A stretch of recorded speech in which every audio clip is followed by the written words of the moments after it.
Nicolás Armando Herrera Farfán es educador popular asociado a la Universidad Pedagógica Nacional de Colombia. Nos está escuchando desde Bogotá. Desde allí también nos va a hablar sobre su presencia. Estuvo hace poco en el Taller Internacional de Paradigmas Emancipatorios. Por eso queríamos preguntarle por el clima que hay en Cuba ante el recrudecimiento de los ataques de Estados Unidos. ¿Cómo estás, Nicolás? Mauri, buenas tardes y buenas tardes a tu equipo y a toda la audiencia de Radio La Tribu, de la que recuerdo siempre con mucho cariño. Qué gusto escucharte, Nico. Hay mucho para compartir sobre este taller internacional de paradigmas emancipatorios. En principio, ¿cuáles eran los temas? ¿Qué impresiones te llevaste de tu visita allí en La Habana? Bueno, lo primero que vale la pena decir es que el taller era el número 16 y que este año se cumplían 30 años del taller de paradigmas emancipatorios. Lo organiza un grupo de investigación que se llama Galfisa, del Instituto de Filosofía de Cuba. Y desde los años 90, esa década infame, esa década oscura, esa década gris del neoliberalismo, en Cuba se comenzó a convocar a organizaciones populares, educadores y educadoras populares, movimientos sociales y nueva izquierda a discutir cuáles serían las alternativas al capitalismo. En este número 16, pues revestida de una particularidad muy específica, y es toda la amenaza que hay por parte de Donald Trump y su gobierno sobre la isla, y todo el sistema de boicot que hay a la vida cotidiana de la gente, que impide, entre otras cosas, que circule la información y que literalmente la gente pueda viajar. Entonces hubo como un esfuerzo de diferentes instituciones, organizaciones, personalidades. Está también el Centro Memorial Dr. Martin Luther King Jr., que convocaron, a pesar de todo, a cerca de un centenar de personas de Cuba, pero también de Centroamérica, México y Suramérica, para discutir en torno a las alternativas al capitalismo, pero sobre todo qué lugar o de qué manera la educación popular puede aportar a estos procesos y la investigación y acción participativa, cómo se puede aportar desde la educación y la investigación a los procesos de transformación, cuáles serían las alternativas de transición y qué experiencias están teniendo actualmente en ese camino.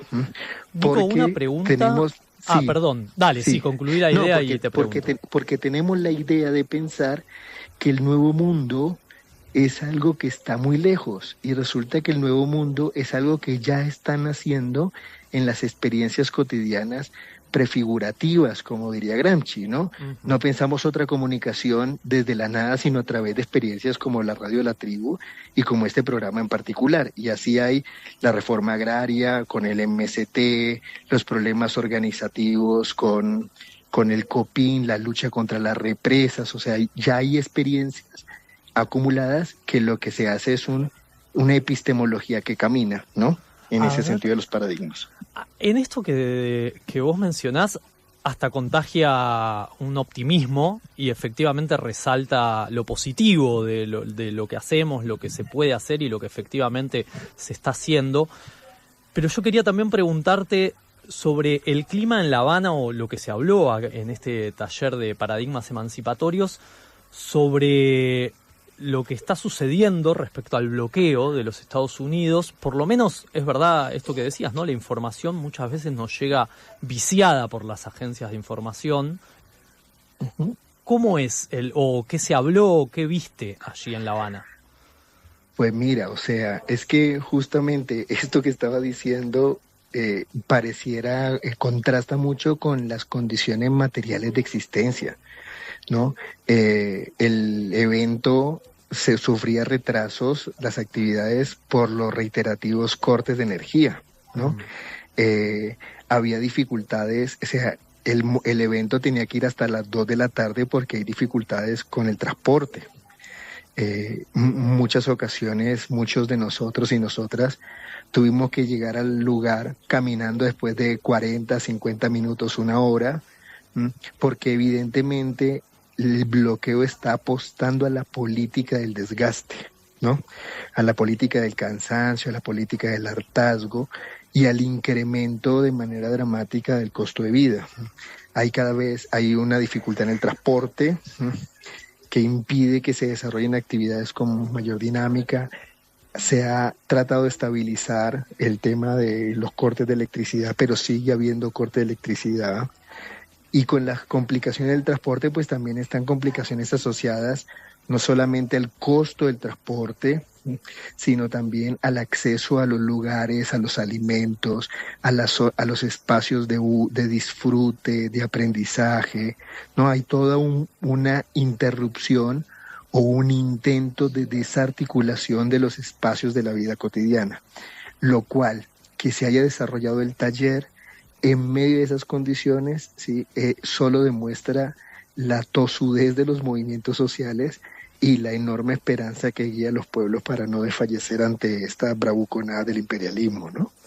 En los movimientos sociales imagino que sí, que la energía para resistir puede ser más alta que en la población, pero es verdad también del pueblo de Cuba muchas veces se dicen una cosa como otra, ¿no? Que resiste, que no quiere entregarse al dominio de los Estados Unidos. Y también muchas veces se señala que hay una juventud que tiene cierto desgaste, que ya nació como naturalizando ciertos derechos y ciertas conquistas en la isla. Si se dijo algo sobre esto o qué impresión a lo mejor tuviste en la visita?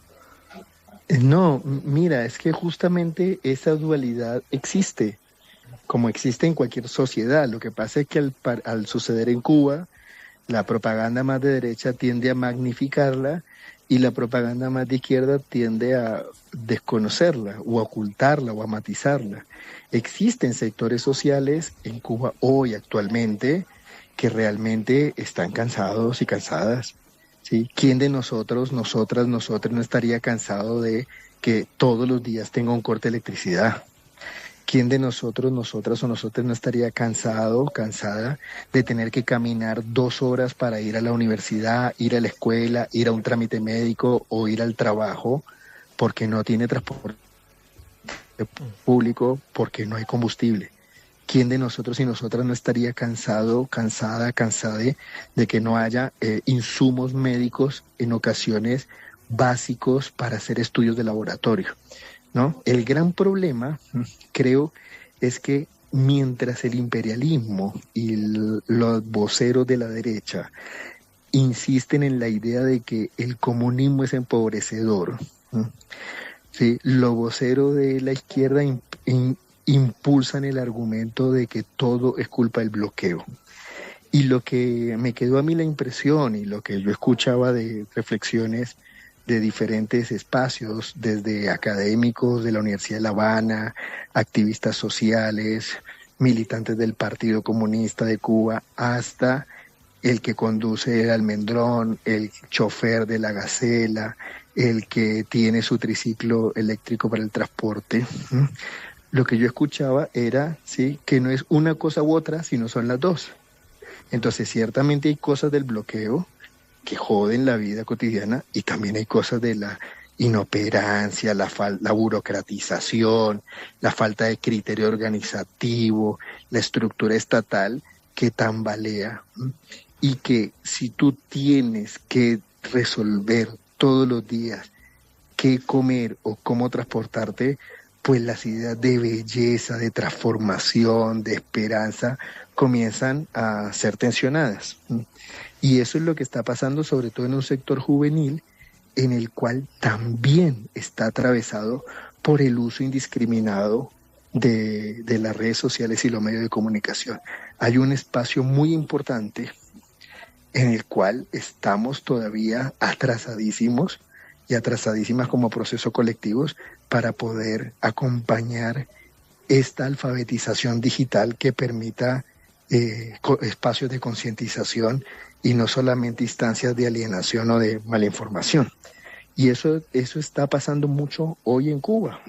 Hay una ruptura generacional, y esa ruptura generacional también tiene que ver con la esperanza, la expectativa de lo que yo quiero alcanzar y lo que efectivamente la realidad no me da. Y no estoy refiriéndome solamente a tener unas zapatillas X o Y, sino a la mínima expectativa de salir a la calle y tener transporte, ¿sí? Acostarte a dormir y tener el refrigerador para que tengas los alimentos. Y eso es algo que está golpeando fuertemente y recurrentemente en la población también, ¿no? Hay un atraso también en el tema salarial. O sea, los salarios son muy bajos, la canasta básica está muy básica y ahí hay un salto en el cual hay sectores de la población que viven de las remesas, de los envíos de sus familias, ¿sí? Otros viven de las changas, una changa tras otra changa y tras otra changa, y otros directamente están quedando afuera del goce de ciertos derechos básicos, generando un incremento en la desigualdad en Cuba. Una pregunta más, Nico. Te damos unos 2 minutos a ver si tenés como el poder de síntesis. Dios mío. Si dijeras, confío en tu capacidad, si dijeras que hoy hay una forma desde Cuba de enfrentar a este bloqueo, ¿cuál considerás que sería el papel de su población? Dímela de otra manera, a ver, para poder darte una respuesta. Uh-huh. ¿Qué están haciendo desde la población cubana respecto a este bloqueo? Bueno, hay muchas cosas que están haciendo. O sea, es increíble la capacidad inventiva de la población, ¿no? Se están, en medio de todo esto, la gente resiste haciendo experiencias comunitarias otra vez, ¿no? O sea, ferias, como ferias americanas, mercados de cercanías, artesanías, inventan optimización de los alimentos, resignifican los tiempos de la vida cotidiana, ¿sí? O sea, comparten, ¿sí? Hay mucha fiesta. Yo creo que una cosa que parece como que hemos perdido de vista, como decía el poeta Mario Benedetti, es defender la alegría, y creo que en medio de todo también hay una apuesta por defender la alegría. Y lo más interesante es que ellos y ellas no desconocen sus dificultades propias o producidas o derivadas, ¿sí? Y en medio de eso tampoco se resignan. Algunos putearán al Estado, ¿sí? Y otros dirán, hay que seguir adelante. Y lo interesante de esto es que todo el mundo se enoja y algunos sectores dicen que venga Trump hasta que matan 32 cubanos en Venezuela, y ahí dicen a nuestros compañeros, y la sangre de nuestros compañeros no se puede entregar. Entonces creo que hay un sentido del respeto, de la soberanía y la dignidad que todavía está en el germen y que nos puede seguir ayudando en algunos países en donde pareciera que la soberanía y la dignidad y el sentido de patria ya son palabras de uso pasado que no se respetan. Nicolás Armando Herrera Farfán, educador popular, asociado a la Universidad Pedagógica Nacional de Colombia también. Gracias por esta participación en el aire de Algo con R. Vamos a estar conversando para ver si algún día de estos hacemos algo sobre el señor Camilo Torres, que sos un gran conocedor del tema. Vamos a estar en contacto, Nico. Un fuerte abrazo. Mauri, muchas gracias. Un abrazo y gracias a ustedes por sostener este espacio tan bonito. Que tengan un buen día.